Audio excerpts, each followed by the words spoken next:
안녕하세요. 저는 오늘 마흔 이후는 사람 공부, 돈 공부라는 책을 나눔해 보려고 합니다. 이 책을 제가 딱 고른 건 여기 앞에 있는 글자가 좀 확 와닿더라고요. 아, 내가 그 나이가 이제 곧 되어 가는구나. 그래서 무슨 말을 하고 싶을까 이제 궁금했어요. 저자분이 어떤 분인지 잘 모르지만 그래서 이제 봤고 이 저자분은 40년간 금융기관 및 이제 실전에서 공부를 하시면서 느끼셨던 돈 공부, 부동산 공부, 사람 공부, 삶의 공부 네. 이런 부분들을 이제 나눠주시는 것 같아요. 그래서 총 7개의 파트로 되어 있는데 돈 공부를 해야 된다, 사람 공부를 해야 된다, 멘탈 공부를 해야 된다, 내 몸을 지키는 공부를 해야 된다, 마음 공부를 해야 된다, 그리고 리스타트 할 수 있는 공부를 해라. 또 역전골을 넣은 사람들을 보면서 인생에서 끝까지 마지막 순간까지 꿈을 꾸어라 이런 내용인 것 같아요. 요즘에 100세 시대라고 많이 얘기들을 하는데 어떻게 생각하세요? 여러분들 100세 시대에 대해 준비하고 계신가요? 그러니까 뭐랄까 이렇게 봄, 여름, 가을, 겨울이 있듯이 인생에도 그런 시기가 있는 것 같아요. 어떤 분들은 여기서 봄에 계시고 어떤 분들은 가을에 계실 거고 어떤 분들은 뭐 가을에서 겨울로 접어드는 시점에 계실지도 모르겠어요. 이제 그랬을 때 중요한 건 각 시기마다 느끼는 인생의 그 어떤 느낌이 다르시겠죠, 당연히. 그리고 100세라고 했을 때 40이라는 나이는 글쎄요. 저는 40쯤 되면 가을인 줄 알았는데 굉장히 젊은 나이죠. 60년을 더 보내야 되니까. 네. 그래서 각자의 나이에서 각자의 그 100세 시대의 인생을 어떻게 대비하는가, 대비할 것인가, 네, 좀 생각해 보셨으면 좋겠고요. 이제 저자는 처음에는 돈 공부에 대해서 얘기를 하잖아요. 그래서 경제신문을 읽는 것의 중요성, 워렌 버핏이라고 그 투자자로서 굉장히 성공한 분은 어떤 사고를 갖고 계신가, 그리고 경제 활동은 어떻게 해야 되는가, 또 어떻게 투자해야 되는가에 대해서 이야기를 하고 있어요. 그러니까 이분은 40년간 금융권에서 근무하시면서 지점장까지 하셨고 은퇴하신 분이시거든요. 근데 이제 경제신문이 정말 중요하다라는 걸 여러 번 강조를 합니다. 그리고 또 습관을 중요하게 강조하는데 이런 얘기예요. 실패한 사람과 성공한 사람의 그 차이는 하나다. 습관의 차이다. 좋은 습관은 모든 성공의 열쇠고 나쁜 습관은 실패를 향해 열린 창문이다. 그래서 내가 지켜야 할 첫 번째 법칙은 좋은 습관을 만들고 그 습관의 노예가 되는 것이었다라고 이렇게 기록이 되어 있더라고요. 습관. 저 요즘 그거 많이 느껴요. 진짜 습관이 멱살 잡고 이렇게 사람의 인생을 끌고 가는구나. 그래서 좋은 습관을 각자 가져보시는 게 좋을 것 같아요. 아침에 일찍 일어나는 것, 책을 보는 것, 웃으면서 말하는 것, 또 뭐가 있을까요? 그 밖에 등등의 되게 많은 자기만의 좋은 습관이 있겠죠. 그리고 탈무드에는 이런 말이 있답니다. 사람을 상처 입히는 세 가지가 있는데 번민, 말다툼, 텅 빈 지갑이 그것이다. 그 중에서도 텅 빈 지갑이 가장 크게 상처를 입힌다. 네, 이런 부분도 뭐 항상 뭐 그냥 뭐랄까 뭐 당연한 거지라고 할 수 있는 부분이지만 사실 되게 이 돈이 없었을 때 이런 부분이 정말 크게 와닿는 것 같아요. 그리고 워렌 버핏 같은 경우에 새벽에 일어나서 종이신문 읽기로 하루 일과를 시작하고 시시각각 변하는 시장에 대한 정확한 판단력을 키우는 최선의 방법이 신문이다. 그리고 이제 워렌 버핏은 내가 잘 모르는 곳에는 투자하지 않는다라는 원칙을 지켰다고 하고요. 주식으로 있어서 10년 이상 보유하지 않으려면 단 10초도 나는 갖고 있지 않는다. 10초 죄송합니다. 10분. 10분도 보유하지 말라라고 해서 무조건 장기 투자, 가치 투자를 강조했다고 해요.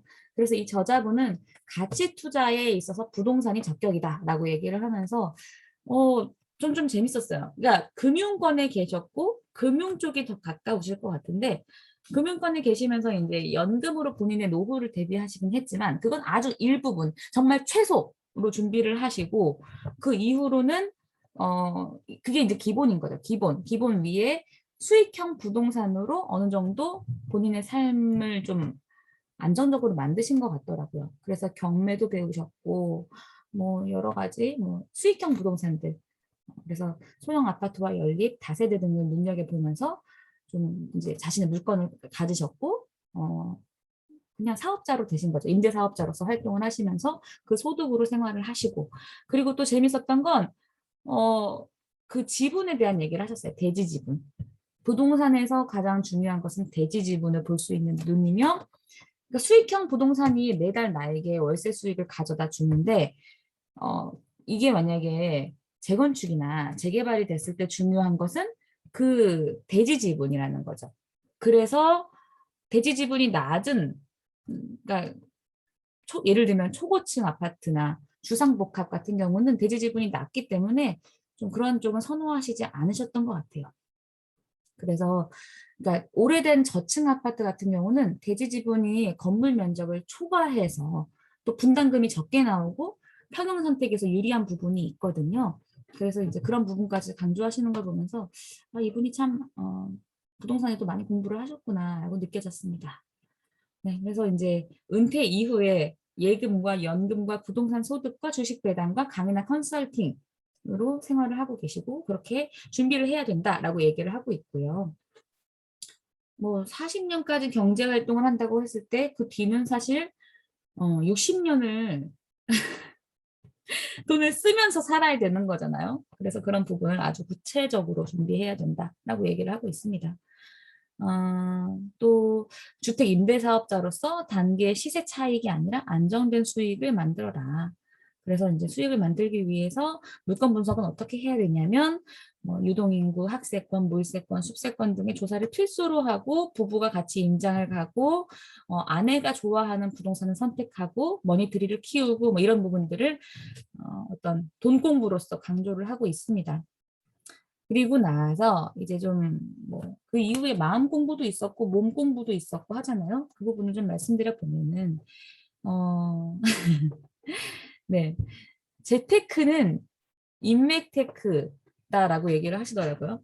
그래서 이제 인맥 관리의 18개 계명이 탈무드에 있다고 하는데 이 부분도 이렇게 되게 자세히 써놓으신 부분도 좀 재미있었어요.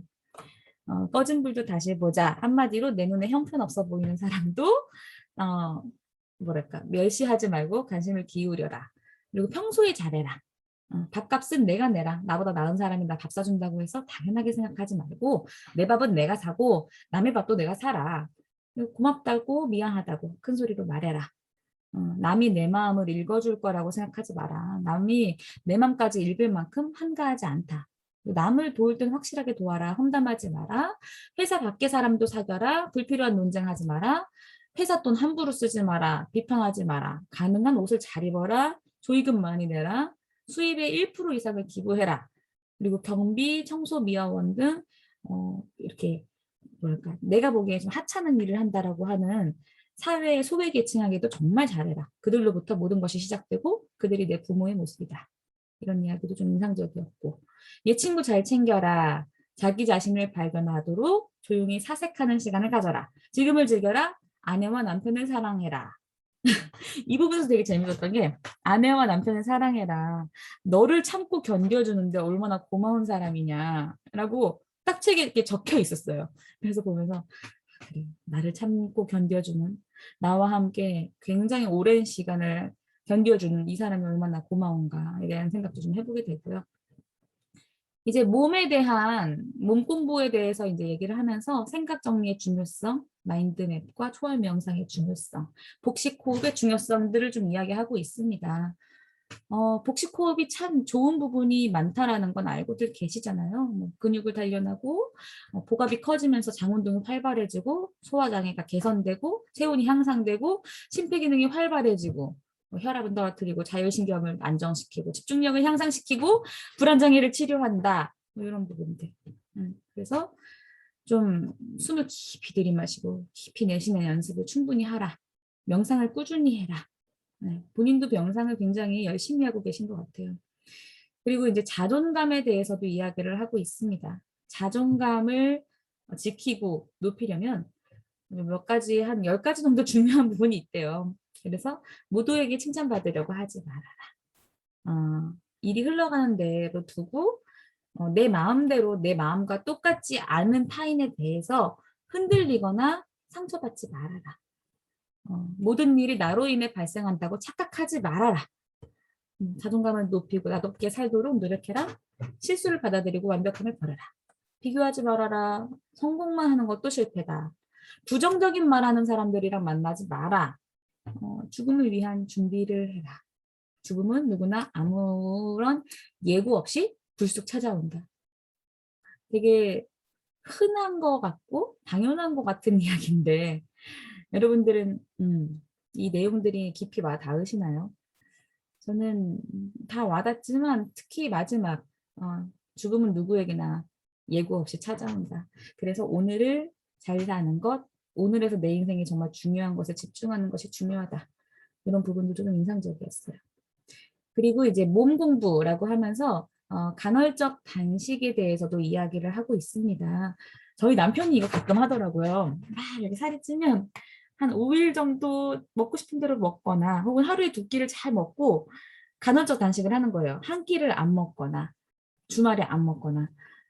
그래서 이제 좀 몸에 변화를 주는 건데 김상중 씨, 그것이 알고 싶다의 김상중 씨 같은 경우는 1일 1식을 한다고 하더라고요. 그리고 1일 2식을 하는 경우도 있는데 그것이 뭐 그렇게 못 먹는 게 아니다.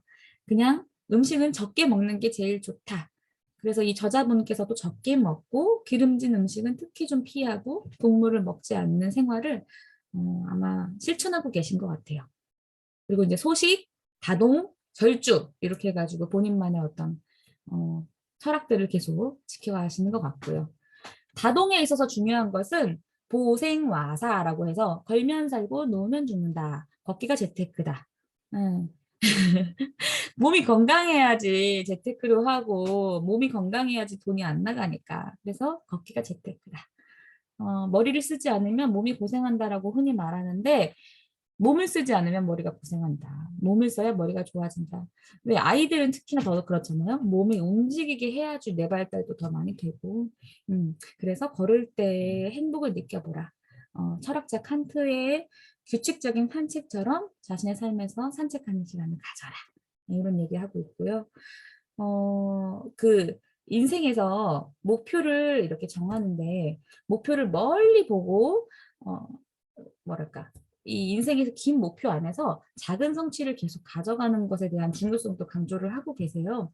그러면서 이제 인생의 3가지 중요성, 회복 탄력성, 점진적 과부하, 목표 쪼개기 이런 얘기를 하시면서 목표 쪼개기의 중요성으로 이제 일본 어떤 마라톤 선수, 무명 선수였는데 국제대회에서 우승을 한 선수의 예를 들고 있습니다. 근데 그 사람이 어떻게 무명인데도 불구하고 국제대회에서 우승을 했냐면요. 시합을 앞두면 그 시합 전에 차를 타고 미리 시합 코스를 꼼꼼히 돌아보면서 코스 주변에 있는 것들을 다 수첩에 기록을 하고 각각의 목표 지점으로 삼았대요. 그래서 저 멀리 있는 나의 결승점을 바라보는 게 아니라 여기 그다음 모퉁이 돌면 돼. 그 다음에 저기 저거 돌면 돼. 라고 이렇게 작은 목표들을 계속 기억을 하고 그것을 머리를 썼다라고 표현을 하더라고요. 당신이 무명 선수인데 우승한 비결이 뭡니까? 저는 머리를 썼어요. 이렇게 얘기를 했는데 그 머리를 썼다는 의미가 작은 목표들을 계속 상기하면서 작은 목표를 계속 달성해 가면서 마라톤에서 우승을 했다. 그것처럼 인생도 그래야 된다라고 얘기를 하고 있습니다. 이제 그 밖에 40 이후가 되면 조금씩 저는 아직 근데 인생 그걸 못 느끼겠어요. 아직까지 되게 분주하고 할 일이 너무 많고 자유롭기보다는 굉장히 뭐랄까 1인 다역을 해야 되는 그런 입장인데 40 이후가 오면은 삶이 좀 외로워지고 자유로워진다고 해요. 그래서 외롭다는 것이 아니라 인생 후반기가 자유로운 것이다 라고 생각을 하고 본인의 꿈을 향해서 계속적으로 나아가라. 그리고 인생에서 불필요한 것들을 좀 걸러내고 운동을 하고 삶을 좀 더 가치 있게 채워라.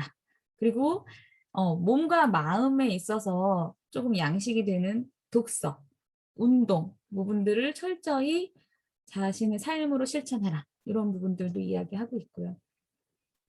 그래서 이제 이 저자분께서는 이 책을 쓰신 시점이 60에서 70 사이이신 것 같아요. 아니다. 60에서 아마 퇴직을 하셨던 것 같고 그래서 경제 공부를 하시고 삶에서의 여러 가지 중요한 것들을 놓치지 않는 공부들을 하면서 이제 후반기에 자신의 꿈을 이루기 위한 준비를 계속 해나가는 과정이신 것 같아요. 그래서 독서로 인간의 뇌는 100세까지 성장한다. 인생 후반기는 외로운 것이 아닌 자유로운 것이다. 오늘은 나의 남은 인생의 첫날이다. 나이 들미라는 것은 멋진 것이다. 그건 인생에서 완전한 자유를 갖게 되는 특별한 순간이다. 등등의 이야기를 해주고 계십니다. 저는 이 책을 그냥 오늘 하루 잠깐 1시간 동안 봐서 다 봤거든요. 근데 보면서 무슨 생각들을 했냐면 분명히 인생에서 어떤 계절이 있고 시기가 있고 그 시기마다 어떤 수행해야 되는 과업 이렇게 말하면 좀 거창하지만 해야 되는 것들이 있는 것 같고 중요한 것들을 놓치지 않는 구체적인 실천이 필요한 것 같고 그리고 인생에서 만나는 수많은 것들을 결국 조율하고 우선순위를 세울 수 있는 것은 자신이다 라는 생각을 다시 좀 해보게 됐고요. 은퇴, 은퇴라는 단어가 저한테는 사실 와닿진 않는데 이 은퇴라는 단어 혹은 뭐 이렇게 금융계의 지점장이셨다는 얘기를 들으면서 이 책을 좀 추천하고 싶은 어떤 분이 좀 떠올랐어요. 그래서 어떤 뭔가 은퇴 이후의 삶을 걱정하시는 분들이 계시다면 이 책을 읽어보시면서 좀 본인의 삶을 다시 한번 꿈꿔보시고 다시 한번 구체적인 계획을 세우고 실천을 해보셨으면 좋겠다라는 생각을 해보았습니다.